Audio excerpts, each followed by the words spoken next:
Hello, Ghost Story fans. If you're like me and millions of other people out there, you like to get your day started with a nice warm cup of coffee. And shout out to MJ and Carl at the Sage Paracon for the mug. And play a word game like probably Wordle, but maybe it's a crossword puzzle or something else like that. One of the games I like to play is more geography based, and I try to use that to then find more ghost stories. I'll show you what I mean, and before you start to immediately get intimidated and say, well, I don't know geography super well, like maybe you could show me the state of Kentucky and I'll know it's Kentucky, but I don't know about random countries around the world.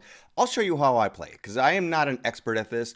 I try to use it to learn geography a little bit, because if this channel is anything, it's ghost stories and maybe a little philosophy in there. Definitely history, haunted history, weird, odd history, but also travel. We like to find wild places with wild stories and then go there and see it in the flesh for ourselves. And, hopefully have a haunted experience while we're at it. So the game I like to play is called Worldle, which is much easier to type than it is to say, but of course, like everything else, it's a takeoff on Wordle, but we are looking at the shape of continents, shape of countries, I should say, and you'll see the clues they give us are directions and how far away we are. Let's take a look. As we open it up, we see yesterday's game was Laos, which I'll show you how I got to that later, but I have no idea what today is. We refresh, and could that look any less defined? So we can kind of tell that I think the left-hand side, the western side, we were talking about a country after all, is coastal, but it might not be, but I would assume it's coastal. I have no idea what country this is. I'm going to put a country in that I know is not it, but I'm just saying it for the sake of finding out where in the world we might be. So I'm going to go with Belarus. And we were really close. Okay, so this country is south of Belarus by 1,700 kilometers. And yes, as an American, we're at a disadvantage here. Kilometers don't mean that much to us. But what I found is if something is 10,000 kilometers away, that means it's a whole different continent. So if I guessed Mexico and something was 10,000 kilometers away, now I'm looking in Europe. So that's my little pro tip, my little, not even very pro, but 10,000 kilometers, that's across an ocean. But we are just a bit north when we are looking at Belarus. Now, here's how I play. And again, there's no points. Nobody sees how I do. I don't earn money or lose money or anything like this. So who cares how you individually play? So a little rule I have for myself is if I get within 90%, which fortunately I am there now, I can go to a blank map. So the borders are in. I know some people would say, well, there shouldn't be any borders at all, but an unlabeled map. And as you see, it's not super specific. Oh, wow. So usually when I'm here, I am trying to locate where I am in the world and not exactly identify where I'm going to guess next. But we see, of course, Ukraine is here, and there's the Crimean Peninsula. Belarus, which I picked, which I guessed was right here, that green bit. And so now we are looking at this larger country that goes all across, what is that? I believe the Black Sea, which is Turkey, right? Let's find out. Okay, I got it in 2. That was surprising, because I had no idea that's what Turkey looked like, but I know Turkey, because it's in the news so much, controls the Black Sea, what ships are able to come in and out. So this was almost unfortunate, because I got it quicker than I thought I would be able to. Maybe I should have stayed this far zoomed out. You play it how you want to play it. Once I get to within 95%, or once I feel like I have found the country that borders the country I'm looking for, that's when I allow myself to go ahead and use the real deal, the Google Earth altogether. And I will at first start fully zoomed out, just trying to see if anything triggers an idea, rings a bell, and then I can guess. And hopefully I'm wrong. I like to keep being wrong, but getting closer. So how could this possibly be used for ghost stories? Well, one day the Worldle image was just a speck. And I was guessing islands, and I kind of got close, but I was still really far away, and I was getting more and more frustrated. And eventually they told you the answer when I couldn't figure it out on my own, and it was Pitcairn Islands. And now you wonder, where in the world are the Pitcairn Islands? Let's pull back. Okay, still lots of blue. Gambier, not sure what that is. South Pacific Ocean. Bora Bora, finally something recognizable, but you see how small that is too. Backing up. We're in the middle of nowhere. And I kept getting, it was between New Zealand and Chile, and there was just nothing in between New Zealand and Chile. So I got annoyed because I thought, like, what are they just trying to make sure that everybody resets their slate, that they're not getting today's, that nobody can possibly get today? Which is probably true. I don't think anybody could have gotten that. Nobody could see that this very undefined, very recognizable little island and say that, oh, that's Pitcairn. So I decided to look it up and just kind of find a bit more information about how would the designers of this game even know about this island. And for one, it is the most remote island in the entire world. It is, so that alone makes it kind of interesting. And I thought, like, oh boy, you know, the story side of me starts to think that what a unique place that you could set a story. It turns out a lot of people have set movies or books there. More books so than movies, but actually Alien vs. Predator involves this island. Also, it has a real-life mystery, which is people arrived at the island finding a boat securely tied up on its shores and no people inside the island at all. What happened to those people? Who were those people? Very mysterious because, again, we are so far out in the middle of nowhere. It's not like you're in the neighborhood of anything else. You're not tying your boat up and then going swimming to another location. You are there. So that alone is a nice mystery on location that you could write a story about, or that you could, if you are a very adventurous soul, go there and do a paranormal investigation. You might be the first person to ever do a paranormal investigation at this island. And that's exciting to me. I love that kind of stuff. Doing a little bit more research to talk about exactly how remote this is. The nearest island to the east is something that, if you are a fan of mysteries and Josh Gates in general, as I am, you'll know the next island to the east, which I think is here, but it's still not coming up. And there we go. It's not, the label isn't coming up, but I see an island here. Here's the nearest island to the east. And this is Easter Island, of course, where all of the famed mysterious statues of heads appear on the shoreline. So let's see how far it is from Easter Island to Pitcairn Island. It's very likely that I'm saying that incorrectly. The nearest island to the east, good Lord, is almost 1,200 miles away. So isn't it amazing that that island was ever discovered in the first place? Even on satellite, you wouldn't think to zoom in that little area. So I love this kind of stuff. Fascinating. Let's see if we can take a look at Easter Island, because I've never actually done that here on Google Earth. Boy,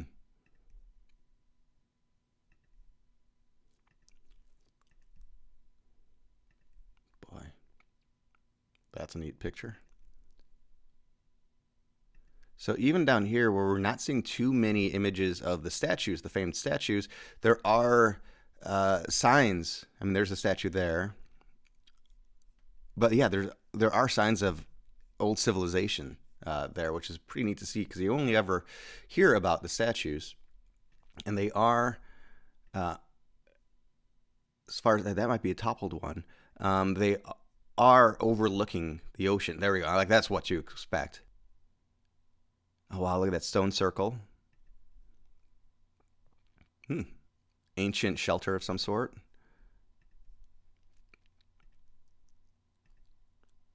There could have been carvings on that.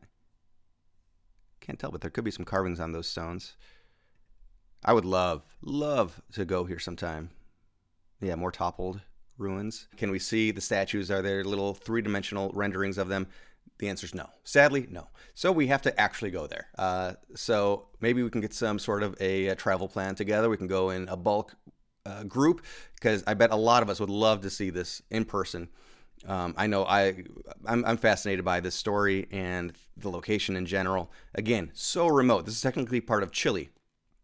And let's just get perspective. And this is how you go down that rabbit hole of checking in on a famous, mysterious location, and then really getting an appreciation for how in the middle of nowhere it is. From Easter Island to Chile, oh my gosh, it's well over 2,000 miles, depending on where you're looking. 2,200 to 2,400 miles away from anything. I thought, I used to live in Hawaii. I thought Hawaii was remote. So here's Oahu to California is 2,400 miles. So it's about the same. Chile to Easter Island versus LA to Hawaii is about the same. Or San Francisco to Hawaii is about the same. Anyway, okay. So getting back to it. If you decide to start playing Worldle, you shouldn't guess because it just came up, but it's one of the most unique locations.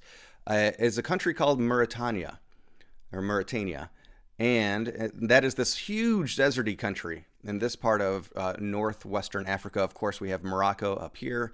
Let's see if I can find why we, as fans of the paranormal, might be fascinated with this location.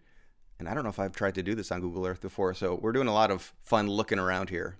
I would pick, oh, it's right there. Look at that. You can see it even at this distance. So there is a YouTuber, and I'll have to put his name. It's a Bright Insight. He believes that this here, which is nicknamed the Eye of the Sahara, again in this island, in this country of Mauritania, that this is what Plato wrote about when he talked about the lost city of Atlantis. And it's kind of amazing. This is a known archaeological site. They're finding stuff here all the time when they can get out there, when archaeologists can get out there. It is a brutal landscape, as you could imagine and see right in front of you. But the measurements of this location line up completely accurately with the descriptions of Atlantis. Hundreds, if not thousands of years ago, water came inland. Water, and you can almost see that the water, as it eroded back, it brought all of this streaming sand out to the ocean front with it, as you see just the sweeping nature of the sand here. But when water came up here, it would fill in. It filled in this area, and there were rings. You can see elevations and depressions, elevation, depression, elevation, depression, and this is a huge, tall cliff face around it. So this was an island nation, if you will, or a small nation of islands. Let's get a little documentation here, going from one cliff face to the other. We are talking about 22 and a half miles here. So I would definitely check out his channel. Again, I'm going to leave links at the end of this video and in the video description. He gets also into ancient alien technology, that kind of stuff, so depending on what you're into. But even if you're just looking at the idea that this could have been Atlantis, the theory is a lot of fun to dive into. So Mauritania was someplace that was covered on Worldle.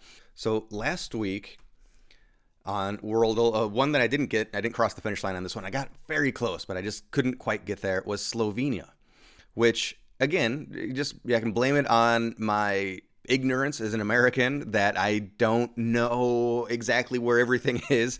I got very close. I started out in France, guessed Belgium, and we kept like inching our way closer. And then before I knew it, I guess the Czech Republic was my last, or Czechia was my last guess, and I missed it. But Slovenia is right below it, and something caught my eye immediately when first off, just how beautiful are these locations, and then scrolling through, checking out the locations. What in the world is this? Predjma Castle.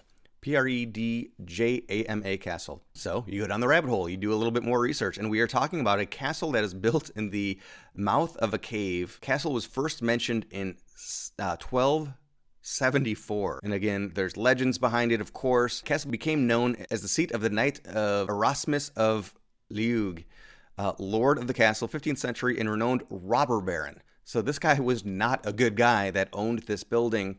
And again, I've never had the want to go to Slovenia before, but now I'm really dying to check out this castle, because how could this not be haunted? It's been around since the late 1200s and was owned by a notorious bad guy. Just tons and tons and tons of research left ahead. Hundreds of years worth of research left to do.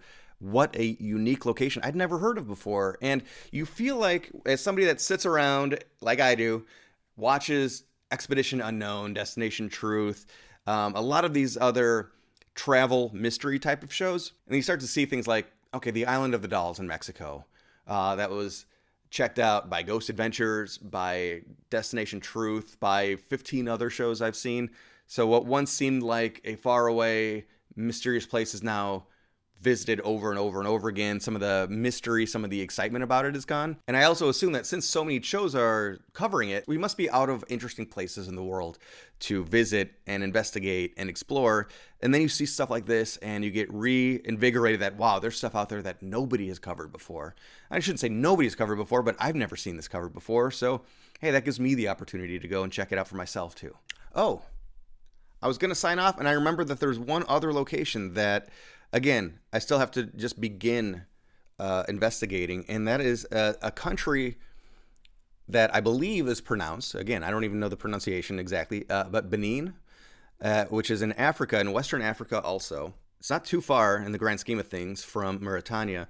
So here is Benin, and let me see if I can get borders. Here we go. So here's a little bit of a hint if anybody is starting to play this game. Benin, I knew right off the bat, was going to be in Western Africa. This is a part of the country that has seen more than its fair share of battles, of wars, of civil wars. You can say this about parts of Europe as well. When you start to see all of these super straight lines as borders, like we do here in Western Benin, battles took place. Equatorial Guinea, look at that, straight line, straight line, straight line. Those are suddenly borders that obviously came across through politics, not because it's following the mountain range or a river or anything like that. So when you start to see these lines, you can assume that it could be in this part of Africa or, again, parts of Europe. Even Germany and Poland have super straight lines that obviously those borders came about via conflict. So Benin, again, a location I did not know about. I was able to, I'm trying to remember, this one was a few weeks ago. I think my first guess was Congo, and it said it was up in this direction. So then, and I knew this wasn't it still, but I was trying to zero in on it. I guess Morocco, which is up here. And you could see that it definitely was directly in between those two. At that point, I guess Nigeria, which brought me to being the next town over, the next country over.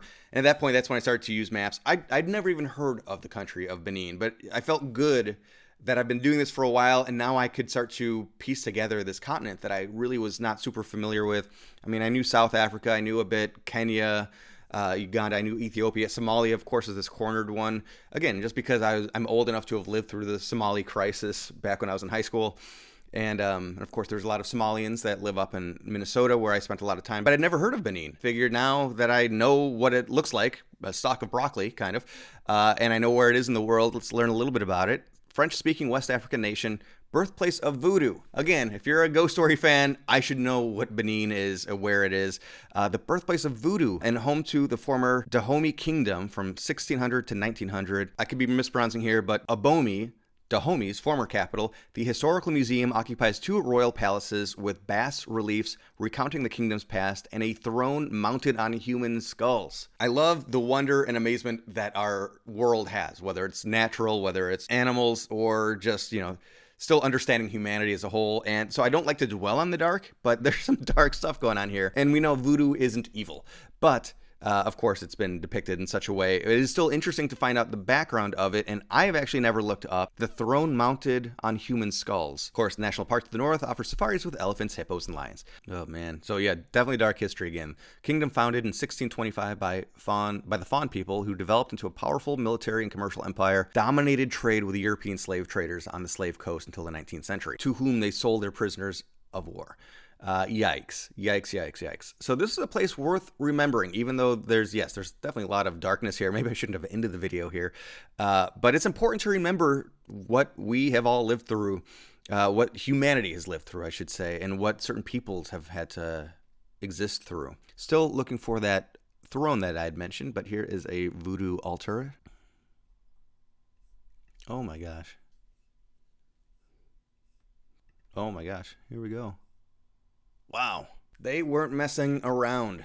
So yeah, here's an old photo from 1928 showing the throne of King Ben Hazine of Dahomey, now Benin. So there we go.